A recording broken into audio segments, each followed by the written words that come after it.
자, 아까 이제 이야기 드렸듯이 IRUWB 위치인식 기술인데요. IR은 임펄스 레디오의 약어예요. IR 인프라드레드가 아닙니다. 순간적으로 빵 쏘는 RF 임펄스 신호. 요 정도인데요. 결국은 이 UWB는 RF 시스템이라기보단 디지털 시스템에 가까워요. 원래는. 그 얘기 하나 드리고 싶고요. 그 다음에 요 펄스가 이제 그 출력이 되다 보니까 송신을 하게 되다 보니까 이거를 시간적 측면에서 보면은 에너지는 상당히 작죠. 왜 그러냐면 요 이 상주 시간이라고 표현하는데 요 에너지 양 자체가 상당히 작잖아요. 여기 내부에 있는 에너지가 작기 때문에 예, 저전력이라는 표현을 쓸 수가 있어요. 이 시스템 자체는 저전력이 될 수밖에 없는 구조라는 거고요. 근데 주파수적으로 보면 이게 광대역 특성을 가져요. 광대역 특성. 이제 광대역 특성이 가져다주는 장점들이 존재를 하는데, 뭐 다, 이제 뒤에 또 얘기하겠습니다만, 타 주파수 대역하고도 이렇게, 여기 이제 UWB, 요게 이제 뭐 일반 상용통신이라고 보면은, 요 UWB는 이 거의 노이즈 레벨에서, 뭐 노이즈 레벨은 아니지만 이렇게 쭉 깔리거든요. 깔리는 형태로 광대역을 유지를 하게 되는데, 다른 통신하고 이렇게 붙어 있어도 통신이 가능하다라는 장점. 그 다음에 원래는 이제 고해상도 특성을 가져요. 예, 고해상도 특성을 갖는다. 레인지는요, 밴드위스 분의 2배 밴드위스 분의 빛의 속도로 표현을 할 거예요. 그래서 밴드위스가 넓어지면은 레인지 레졸루션은 상당히 좋아진다라는 장점을 가지고 있습니다. 그래서 이 두 가지 관점으로 보시면 됩니다. 그 다음에 그 여기서는 위치 인식이라고 되어 있잖아요. 어디에 명시가 되어 있냐면 802.15.4Z에 명시가 되어 있어요. 예, 4A, A부터 Z까지. 예. 그래서 이렇게 해서 위치인식 솔루션으로 지금 이제 표준화가 되어 있는 상태이고요. 그래서 이제 이 이야기들을 쭉 우리가 해볼 겁니다. 여기 UWB는 울트라 와이드 밴드, 울트라 와이드 밴드. 뭐 기본적으로 울트라 와이드 밴드라는 거는 그 광대역이란 뜻이죠. 주파수 대역 폭으로 봤을 때 상당히 광대역 폭이다. 예, 그렇게 이해를 하시면 되겠습니다. 그러면 얼마까지를 이제 우리가 UWB라고 표현을 할까? 500메가 이상의 대역폭을 가지면 돼요. 최소 500메가의 대역폭을 가지고 있으면 우리가 UWB라는 이제 표현을 사용을 할 수가 있습니다. 요거는 이제 FCC 룰이에요. 뭐 기본적으로 글로벌하게 정의가 되어 있으니까 그렇게 이해를 하시면 되겠고요. 그 다음에 이 위치 인식이니까 내 위치가 어디인지를 알고 싶은 거잖아요. 네. 그래서 그 얘기를 조금 이제 드리게 되는 이제 기술인 거고요. 그 다음에 이게 UWB 고속 전송도 있어요. 고속 전송도. 네. 수백 메가 bps의 고속 전송도. 요거는 이제 삼성이 예전에 했다가 그냥 끝냈어요. 사장을 시키고 했는데 최근에 다시 또 한다는 얘기가 또 들려오더라고요. 그래서 그 고속칩 가지고 또 해볼 수 있을 만한 것들이 많거든요. 이게 이제 UWB가 장점이 다중경로 반사파에 되게 유리하다. 그러니까 멀티패스 페이딩. 그러니까 장애물이 막 많은 환경에서 막 반사해 갖고 되돌아온단 말이죠. 근데 반사해 갖고 되돌아오는데 이 반사파 의 특성에도 불구하고 내 신호를 잘 검출을 해낼 수 있다는 장점이 좀 존재를 해요. 뭐 그러다 보니까 자꾸 UWB 얘기를 하게 되는 거고요. 조금 더 많은 히스토리가 좀 존재합니다. 그럼 왜 최근에 이렇게 UWB가 부각이 되는가라는 거죠. 그건 이제 비즈니스 측면에서 설명이 좀 돼야 되는 부분이 좀 있기는 한데요. 뭐 그 얘기도 좀 가면서 이야기를 드려보도록 하죠. 그래서 오늘 이야기할 것은 이제 UWB 개략적인 개요 내용들, 뭐 주파수니 뭐 내용이 뭐가 있는지를 쭉 살펴볼 거고요. 뭐 측이 기법 하면은 뭐몇 가지 이야기들이 있잖아요. 뭐 AOA도 있고 TDOA도 있고, 그 다음에 뭐 PDOA, 예, Arrive Angle, Time Difference of Angle, 예, Arrival, 예, 이렇게 되어 있는데, 요런 이제 가장 기본적인 그 추기 기법이 있어요. 요거는 공통적입니다. 일반적인 기술인데 여기에 조금 더 정밀도를 좀 부과시켰다고 보시면 돼요. UWB 기술은요. 네. 그 다음에 요 얘기들을 하게 될 거고. 그래서 최근에 부각되는 게 이 TWR이라고 해갈 건데 얘도 마찬가지로 투웨이 레인징 마스터하고 슬레이브가 있어가지고 갔다가 되돌아왔다 하는 것들을 이제 해서 TOF일 거예요, 아마. 네. 그래서 요걸 가지고 이제 우리가 정밀 거리를 위치를 추정하는데 실제 이거는 반사파 환경에서 좀 열악한 특성을 가져요. 그래서 이 얘네들이 그 제안한 게 이제 갔다가 왔다가 하는 방법들을 조금 더 디테일하게 정의를 해서 정밀도를 더 높이는 방식으로 갑니다. 실제 지금 요새는 이제 플러스 마이너스 15cm 언더예요. 예. 지금 거는요, 예, 칩들. 물론 이제 이거는 쿼버사의 이야기이긴 합니다만, 요거 이제 뭐죠? 데카웨이브란다. 그 UWB 이 IC는 여러 회사에서 지금 개발을 해놓은 것들이 있는데요. 독보적이라고 좀 표현하는 거는 코보사, 뭐 독보적이란 표현도 좀 애매하긴 합니다만, 코보사가 조금 더 잘 되어 있고요. 그리고 실제 많이 사용하는 거는 아마 NXP인 걸로 좀 보여지는데요. 뭐 그것도 지금 뒤에 가면서 한번 좀 전반적인 상황들을 좀 살펴보면 좋을 것 같네요. 그다음에 UWB의 동작 과정들에 대해서 좀 이야기를 드리고 응용 분야 이야기 드리면은 오늘 과정은 이야기가 끝나게 될 것입니다. 그래서 그 아마 11시에서 11시 반 사이에 끝나지 않을까 싶고요. 계속 질문을 받아서 이제 얘기 드리면서 마무리를 하게 될 걸로 생각이 되네요. 그래서 이제 임펄스 레이디오 UWB가 과연 뭔가 이제 뒤에 또 나오긴 할 겁니다만 이 UWB의 기원은 헤르츠가 라이덴병이라고 있어요. 예, 여기에 이제 여기에 금속 놓고 여기서 스파크를 만들어서 이 수신단에 스파크가 발생을 하게끔 한 개 시초라고 보시면 되는데요. 그래서 스파크를 만들어내서 이 무선으로 통신을 했다라는 게 여기에서 이제 기본적인 개념인데요.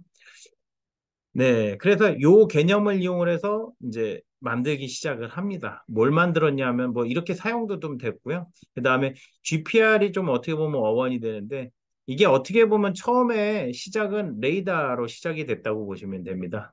레이더. 근데 레이더가 뭐냐?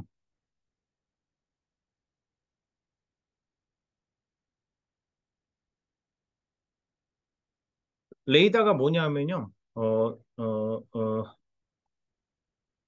여기서 빵 쐈어요. 송신해서.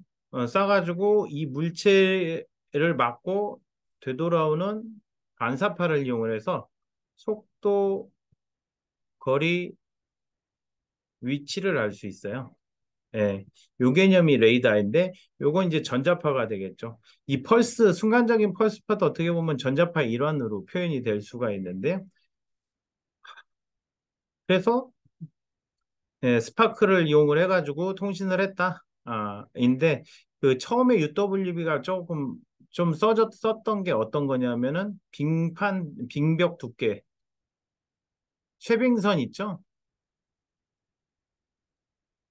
쉐빙선의 빙벽을 측정하기 위해서 어느 정도 있다는 걸 측정하기 위해서 처음 썼고요. 이건 당연히 상당히 오래된 개념이에요. 뭐 4, 50년대, 3, 40년대 얘기니까요. 그래서 여기서부터 유래가 돼서 그 두 가지 타입이 있어요. 이제 자꾸 헷갈리시는 부분이 있는데요. 레이더하고 이 UWB RTLS 기술하고의 차이점이 뭔가를 좀 이야기를 드리고 싶어요. 그러니까 어, 고객사로부터 이제 문의 전화가 항상 문의가 이제 오는 사항들이 이 개념들을 헷갈리셔서 이제 오시는데요.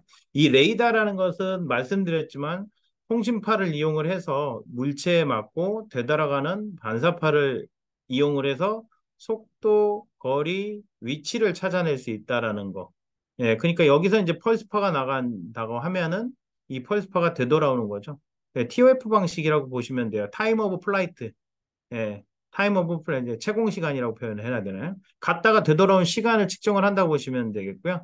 이 펄스드 방식, UWB는 이제 펄스 방식, 임펄스 방식이거든요. 순간적으로 빵 쏘는 거. 그래서 그 임펄스 방식으로 되돌아올 때는 그냥 X축 값 자체가 거리축이에요. 예, 거리축. 갔다가 되돌아온 시간 측정해서 거리를 확인을 할 수 있잖아요. 속도는 빛의 속도라고 가정이 되니까요. 예, 거리는 뭐죠? 속도 곱하기 시간이잖아요. 예. 그래서 이렇게 해서 우리가 거리를 추정을 해낼 수 있다. 그러면 이제 여기 이제 이 수신단에서요. 아마도 이 RTLS 기술도 거의 유사할 겁니다. 예. 그래서 여기서는 이제 그 아마 코어런트 방식으로 지금 동기가 맞춰진 상태에서 움직이다 보니까 상당히 정확하게 거리를 측정을 해낼 수는 있기는 한데요. 왜냐하면 송신 위치하고 이제 수신 위치가 이제 정해져 있으니까요. 투웨이 레인징 기법을 이론적으로 본다면요. 그래서 ADC를 이용을 해서 ADC 값을 가지고 우리가 거리가 어딘지를 확인할 수 있다라는 장점을 가지고 있어요. 자, 반면에 결국은 여기서 주목할 만한 사실은 뭘까요? 어떤 점을 주목을 해야 될까요? 마스터하고 슬레이브 관계가 아니라는 거죠. 예, 이 레이더는 단순히 스탠드얼론 타입이야. 스탠드얼론. 네. 그래서 뭐 어떤 뭐 데이터 포맷이나 뭐 이런 거 자체가 아예 없어요. 그냥 단순히 전자파를 이용을 해서 뭔가의 액션을 취한다라는 거 하나 말씀드리고 싶고요. 그다음에 UWB RTLS는 마스터하고 슬레이브의 관계를 이용을 해요. 그리고 내 위치를 찾으려면요. 예, 여기 여기 위치를 알고 있으니까 요 거리값을 예, 삼각 측량, 삼변 측량 원리에 의해서 계산을 해낼 수 있어서 내 위치를 찾아가는 과정. 그래서 여기서 주목할 만한 거는 마스터하고 슬레이브 관계를 이용을 해서 측정을 한다라는 거죠. 네, 요게 다른 점입니다. 그래서 우리 여기서 앵커라는 표현을 쓰고요. 여기서는 그 뭐죠? 슬레이브라는 저희 태그라는 표현을 써요. 뭐 그렇게 이해를 하시면 되겠고요. 어, 네. 그게 차이점입니다. 요게 이제 차이점이니까 조금 잘 이해를 하시면 좋겠고요. 그 다음에 그 UWB의 정의라고 표현을 해놨는데요. 여기 피더럴 커뮤니케이션 커미션은 FCC. 예, FCC예요.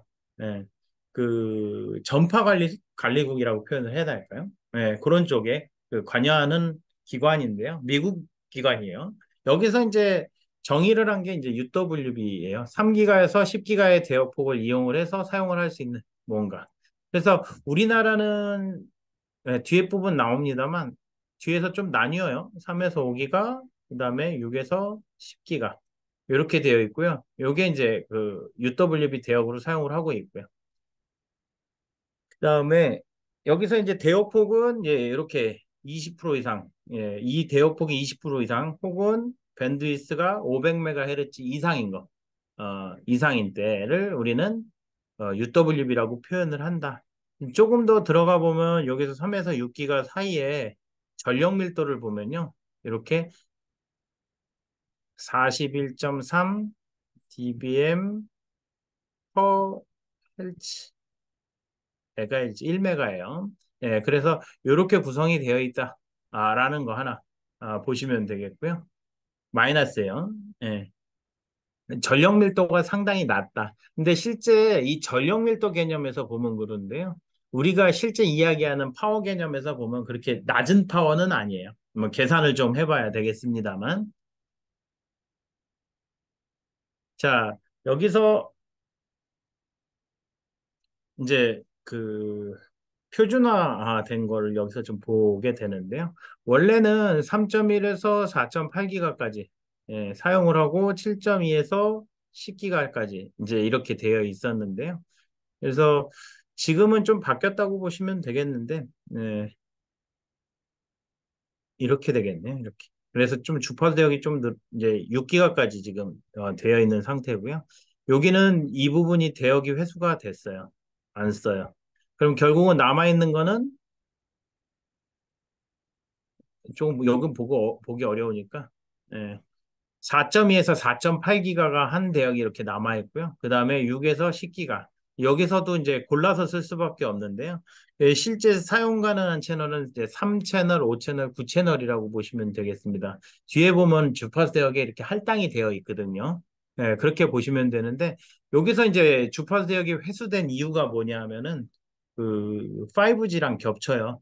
3점 몇 기가 이렇게 쓰기 때문에 어, 이거는 이제 조금 예견을 하기는 했습니다. 예전에 이제 3기가에서 이제 5기가 사이에 IC가 개발이 됐었는데 저희도 개발을 할지 말지 상당히 고민을 많이 했어요. 그때 이제 5G 주파수역이 3.4기가, 5기가 요 사이에 되겠다라고 이제 예상을 했기 때문에 그때 흘러나오는 얘기가 있었기 때문에 그 부분 때문에 이제 실제 적극적으로 개발을 하지는 않았습니다. 저희도.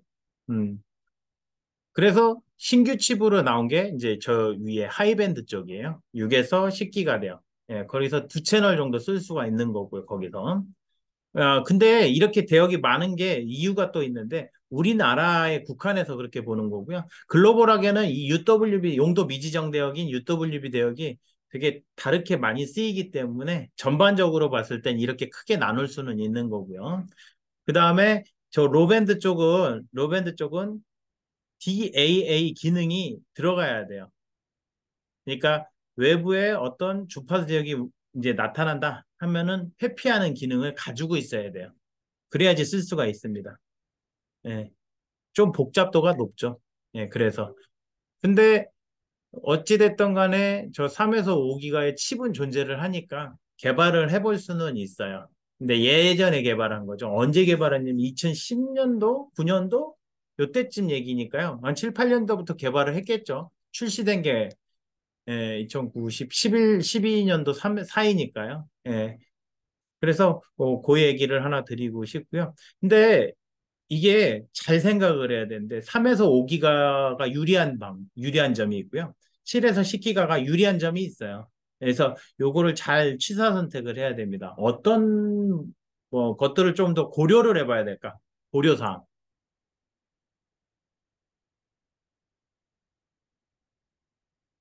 어떤 걸 고려해 봐야 될까요? 예, 전파 특성을 고려하셔야 돼. 이게 제일 중요한데요. 반사파가 많은 환경이라고 하면 7에서 10기가가 그렇게 좋지는 않아요. 직진성이 강하기 때문에 상대적으로. 그래서 이 전파 특성이 굉장히 문제가 되고요. 그래서 이제 3에서 5기가 대역을 구축을 해야 되는 상황도 존재를 하더라고요. 이제 고객사의 이렇게 질문지들을 보니까 그런 부분들도 있다라고 보시면 되겠고요. 그래서 이제 지금은 로우 레이트 펄스, 하이 레이트 펄스. 그러니까 로우 레이트 펄스는 이제 주파수 한다. 전송 속도 부분이라고 보시면 되겠고요. 로우 레이트 펄스, 하이 레이트 펄스 이렇게 좀 나뉘는데요. 실제 한 2, 30메가 bps 퍼 비트까지 예, 그 전송이 가능하기 때문에 조금 더 그 나눠서 좀 설명을 할 수밖에 없어요. 비콘 형태로 좀 원거리까지 전송을 하고 싶다 하면 로우 레이트 펄스를 쓰는 게 맞고요. 그 다음에 하이 레이트 펄스는 이제 어떤 데이터 전송을 좀 해보고 싶다. 하면은 이제 하이 레이트 펄스를 조금 쓰시면 좋을 걸로 예상이 됩니다. 고민을 조금 해봐야 될 포인트들도 존재를 해요. 또 어떤 업체분이 이제 또 얘기를 하시는 게 그거예요. 그러니까 UWB가 이제 간섭성이나 이런 거에 되게 유리하기 때문에 UWB 통신을 이용해서 그 어떤 비콘망을 좀 센싱망을 만들고 싶다라고 얘기를 하시는 분들도 계시는데 좋은 아이디어인 것 같아요. 실제 구축을 좀 해봐야지 알겠지만 장단점들은요. 왜냐하면 이제 데이터 전송까지 가능하니까 어떤 응급 아주 구조 요청 이런 짧은 데이터들, 상당히 그냥 작은 데이터들을 이제 이 UWB 펄스를 이용을 해서 구현을 하면 좋겠다라는 생각은 가지게 되겠더라고요. 그 얘기도 하나 드려보고요. 그래서 여기서 이제 채널 넘버가 정의가 되어 있으니까 요 대역에 맞춰서 쓰게 됩니다. 맨데터리라고 되어 있는 거를 이제 쓸 수가 있겠죠. 음. 자, 그 얘기. 그래서 이제 3, 5, 12. 예, 5에서 이제 실제 사용하는 건 이제 3, 5, 9 정도로 사용을 하고 있어요. 예. 이제 칩이 지원을 해야죠, 당연히. 이런 특성들을, 주파수 특성들을 지원을 해야 되기 때문에 그렇고요.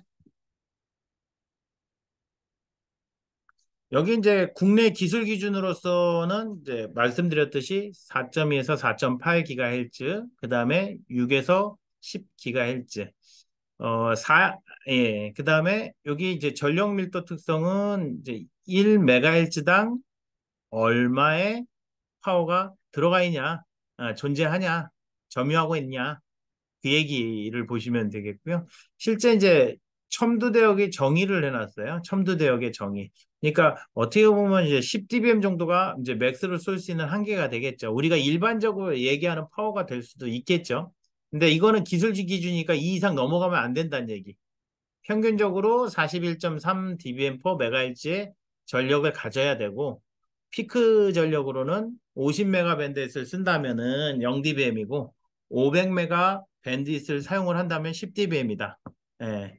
그래서 이렇게 구성이 되어 있고요. 주파수 대역폭은 450메가헤르츠 이상의 대역폭을 가져야 된다라는 거죠. 이 대역폭도 다 정의가 되어 있으니까 칩이 저기에 다 기준에 만족을 해야 되겠죠, 대략적으로. 예. 그 불효 발사라는 것은 내 신호 이외의 신호들이 이제 막 발사를 하는 거거든요. 실제 이 송신을 썼을 때 불효 발사들이 얼마나 나타나는가. 그래서 여기 보시면은 이제 1기가 미만에서는 얼마, 1에서 2.7, 2.7, 3.5 뭐 이렇게 해서 각 대역별로 해서 그 이 수치를 표현을 해놨죠.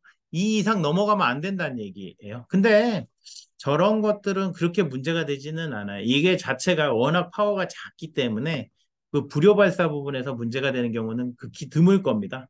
다른 부분 때문에 나타나는 거죠. 그 시스템 구성이 이제 UWB 모듈만 있는 건 아니잖아요. 뭐 여러 통신 기능들도 집어넣는다고 한다면은 예, 문제가 될 수 있겠죠. 그 얘기도 하나 드려보고요. 그 다음에 간섭 대책은 여기 4에서 어쩌고 저쩌고. 예. 그 다음에 이제 DUT 규정 적용을 해야 되고 실외 기기에서는 금지. 그러니까 드론 같은 거 뭐 항공용 뭐 이런 것들 그 실외에서 움직이는 동체에 대해서는 어 여기서 사용하면 안 된다. 요게 앞부분이에요. 6에서 7.2기가. 이게 여기 피해서 써야 되겠죠, 또. 음. 그렇게 되면 실내 기기에서 사용을 할 수 있겠네요. 음. 그래서 이제 요거는 이제 TX 신호를 이제 껐을 때 TX 신호를 껐을 때 그 전파 발사가 나타나는지를 확인을 하기 위한 방법이에요. 예. 그래서 당연히 여기에는 당연히 특성을 맞춰줘야 되는 부분이 있고요.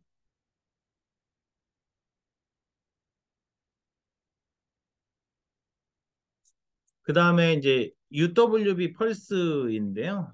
UWB 펄스를 보면은 예, 여기 펄스가 규격이 또 정해져 있어요. 1나노세컨 동안에 0.8. 그러니까 요 코릴레이션 이제 그 팩터라고 표현을 하는데 요 부분이 0.8 이상의 펄스를 유지를 해야 된다. 이 펄스 쉐입도 이제 다 정의가 되어 있는 거죠. 그래서 요런 펄스 정의를 가지고 있다라는 거를 그냥 참고하시면 되겠고요. 당연히 만족을 해야 되겠죠. 그 다음에 이제 이게 타임 영역하고 주파수 영역인데요. 뭐 이게 뭐 색다른 영역은 아니에요. 뭔 얘기냐면은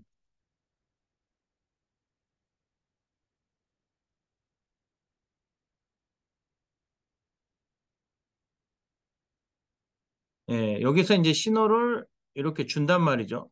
준단 말이죠. 준단 말이죠. 그러면 여기서 바라보면은 타임 도메인이라고 표현을 하고요. 이쪽에서 바라보면은 주파수 도메인이라고 표현을 해요. 예. 그러니까 단순히 신호를 이렇게 이제 그 겹쳐 보이겠죠, 당연히. 뭐 여러 신호가 겹쳐 보일 거고요. 겹쳐 보일 거고. 주파수 도면에선 이 신호들이 다 분리돼서 보일 거고요. 뭐 이렇게 보시면 되겠는데요. 여기서 이제 중요한 거는 이 타임 도면에서 이제 물리적으로 봤을 때는 우리가 시간에서 이 신호들을 살펴보는 거잖아요. 근데 이거를 분석하기 위한 방법론으로서는 주파수 쪽에서 분류를 해서 봐야 돼요. 예, 여러 신호들이 보여질 테니까. 예. 근데 이제 우리 임펄스 신호 같은 경우는 지금 주파수 도면에선 이렇게 광대역처럼 보여진다라는 얘기를 지금 여기서 하고 있고요. 구형파의 경우는 이렇게 여러 개의 신호들이 존재를 한다라는 사실을 여기서 이야기를 하고 있는 것입니다. 뭐, 그 얘기인데요. 요거 하나만 아시면 되겠죠. 예, 왜 광대역이 되는가? 왜 광대역이라고 UWB 얘기하는가? 임펄스 라디오가 시간적으로는 순간적인 펄스지만 주파수 영역에서 봤을 땐 광대역, 예, 엄청 넓은 대역으로 펼쳐져 있다. 이렇게 이해를 하시면 돼요. 예, 당연히 장점들이 있으니까 저렇게 쓰겠죠. 그래서 이제 일반적으로 이제 이 블루투스 같은 경우 요 파가 한번 이제 만들어지는 시간이라고 표현을 해야 할까요? 요 신호가 1마이크로세크 정도에서 이야기가 되는데요.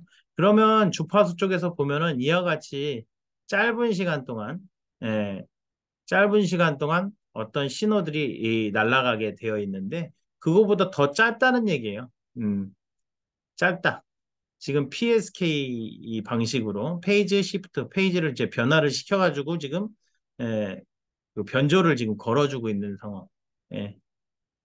그래서 요 신호 자체가 1나노세크니까 상당히 짧은 시간에 되어 있어요. 그 얘기인즉슨 예, 이 대역폭으로 봤을 때는 상당히 넓은 대역폭으로 퍼져 있다라는 거 이야기하고 있습니다. 음. 그래서 이렇게 표현을 우리가 볼 수가 있고요. 뭐 똑같은 얘기인데요. 여기다가 이제 주파수를 실어 나르는 거죠. 아니 데이터를 실어 나르는 거죠. UWB RTLS 이 기술은요. 여기 데이터 포맷도 정해져 있어요. 예, 프레임 구조 내에 뭐 어떤 정보들이 상당히 많이 들어가고요. 예, 요걸 이제 데이터 전송 데이터 전송도 가능하기 때문에 예, 이런 식으로 변조를 하게 된다. BPSK 방식. 그래서 동상일 때 아니 이제 이 동상이라고 표현할까요? 그러니까 양해파형, 음해파형, 양해파형일 때 각각 데이터들을 전송을 해 나갈 수 있다라는 거죠. 요 주기를 빨리 하면 이제 고속 전송이 되는 거죠. 예, 그렇게 이해를 하시면 되겠습니다. 그래서 이제 수나노 세크의 펄스라는 것은 이제 시간 분해능, 시간적으로 분해능이 우수하다. 이 우수하다는 얘기는 광대역으로 봤을 때 이 거리값의 해상도가 상당히 좋다라는 장점을 가지고 있어요. 예. 그래서 요 측정이 되게 중요하고요. 요 특성이 되게 중요하고요. 그 다음에 저전력 특성을 갖고 있다라는 거고. 계속 강조되는 게 그런 거네요. 예. 그 다음에 여기 이제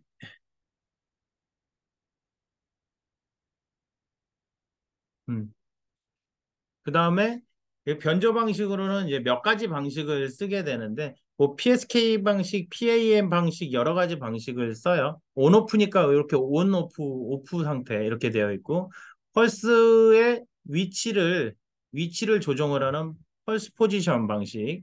예. 그 다음에 요거는 이제 페이지를 변화를 주는 거죠. 지금 페이지에 변화를 줘서 1100을 다르게 주는 방식. 그 다음에 앰플리튜드를 다르게 주는 거죠. 그러니까 여기 이제 값이 있겠죠. 어떤 특정 값들을 정의를 해놨겠죠. 1일 때는 어떤 정도 수준으로 쏴라. 0일 때는 어떤 정도로 쏴라. 이런 식으로 변조. 그 변조라는 것은 원래는 기본적인 개념 자체는 그 저주파인 정보 신호를 고주파인 신호에 실어가지고 전송을 하는 방식이에요. 예, 기본적으로. 근데 이거 같은 경우는 그러니까 캐리어 없이 날아간다고 표현을 해. 순간적으로 펄스로 빵 쏘기 때문에 이 캐리어 부분에 대해서 이제 캐리어 고주파인 반송파가 아닌 거죠. 그래서 거기 안에다가 그냥 직접 실어서 날려버리는 방식이에요. 그러다 보니까 그 시스템 구조 자체가 그 발진기를 쓰기는 써요. 예, 주파수를 맞춰줘야 되니까. 그래서 쓰기는 쓰지만 거기에 그 에너지가 거의 없기 때문에 예, 저전력이 될 수밖에 없어요. 이 시스템 구조상. 그렇게 이해를 하시면 되겠습니다.